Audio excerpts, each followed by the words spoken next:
Bonjour, bonsoir. De nos jours, être influenceur ou influenceuse, c'est synonyme de richesse. Mais tiens, je suis un influenceur, mais je n'ai pas encore beaucoup d'argent. Ce que j'ai ici, c'est trop peu. Comment pourrais-je faire pour avoir le gain facile? J'aimerais multiplier cet argent. Ah oui, tiens, Dubaï! J'y vais!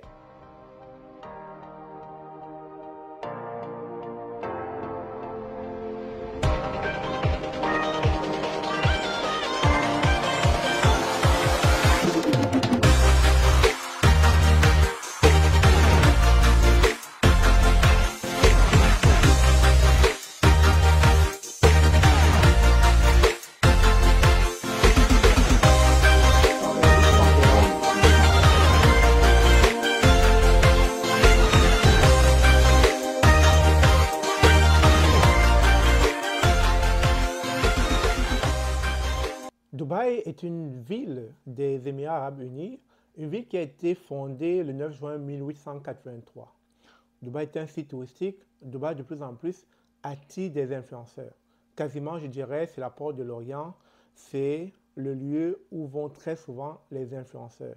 Je dirais même c'est l'Eldorado pour les influenceurs. Mais depuis un certain temps, en dépit de ses gratte-ciels, de ses piscines au 7e ciel, de sa capacité à attirer des tourismes dans divers coins du monde, Dubaï présente un caractère insidieux. Bref, Dubaï a une face cachée qui n'était jusque-là pas présentée au grand public. D'ailleurs, vous avez pu remarquer comme moi que depuis quelques jours circulent dans les réseaux sociaux des pratiques on ne peut plus être graves, des pratiques pernicieuses, des pratiques dégoûtantes, choquantes, des pratiques embarrassantes qui sont de nature à choquer la décence, voire même à bafouer ou à rabaisser la dignité humaine. Et ils l'ont appelé du porte-à-porte. C'est quoi le porte-à-porte? Le porte-à-porte, c'est tout simplement des influenceurs ou des influenceuses qui décident d'aller à Dubaï rencontrer des richissimes hommes d'affaires qui leur promettra de leur mettre une certaine somme d'argent qui pourrait aller entre 10 000 $, voire même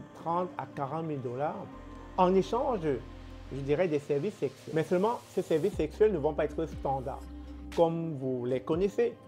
Vous savez, lorsqu'on a de l'argent, on va assouvir des fantasmes. Et ces richissimes hommes d'affaires ont des fantasmes, je dirais, ignobles, dégradants, qui heurtent la sensibilité de toute personne.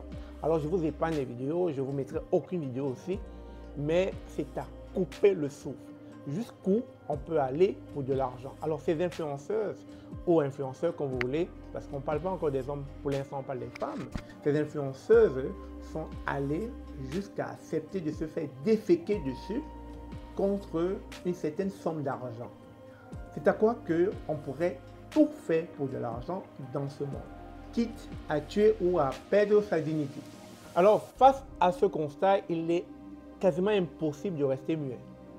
Il faut parler, il faut sensibiliser, il faut éduquer, il faut interpeller.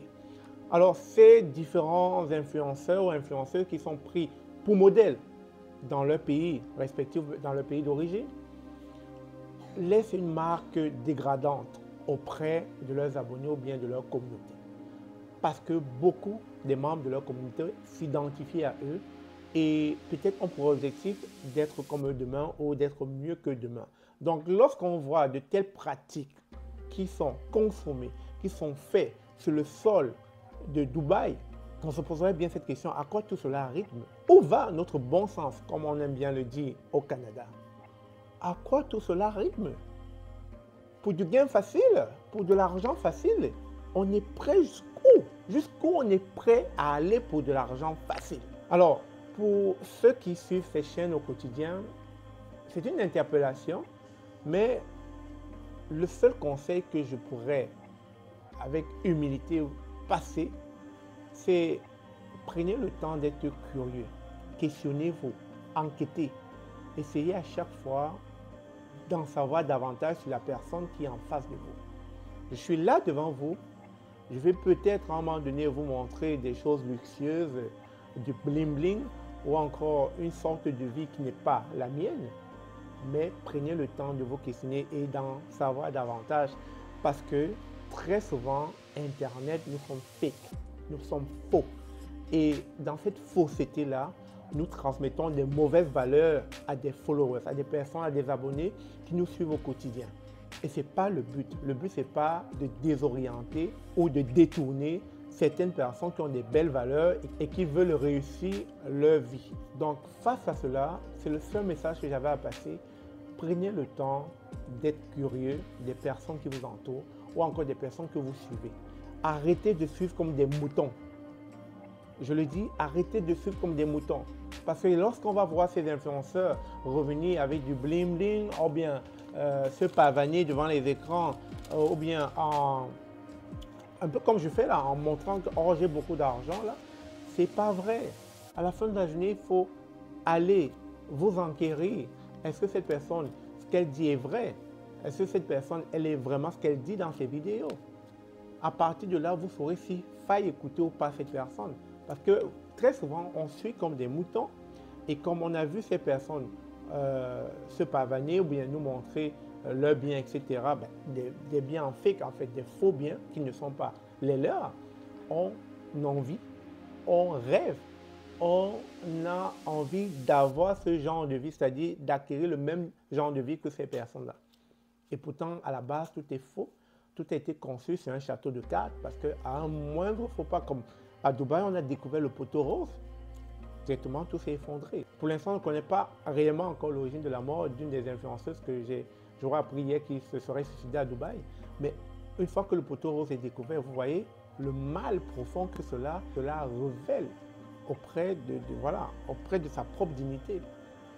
C'est difficile à subir. Alors, on a du mal à faire face avec cette réalité.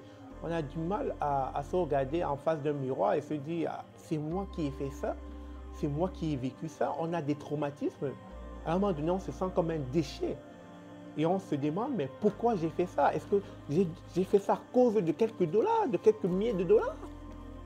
Chers amis, votre dignité d'abord. Votre dignité. À un moment donné, le gain facile a des revers. Et de manière transparente, tout ce que je pourrais vous dire, la seule chose, la seule garantie, c'est le travail. Rien de plus. Sur ce, merci d'avoir suivi la vidéo. On se dit à très bientôt.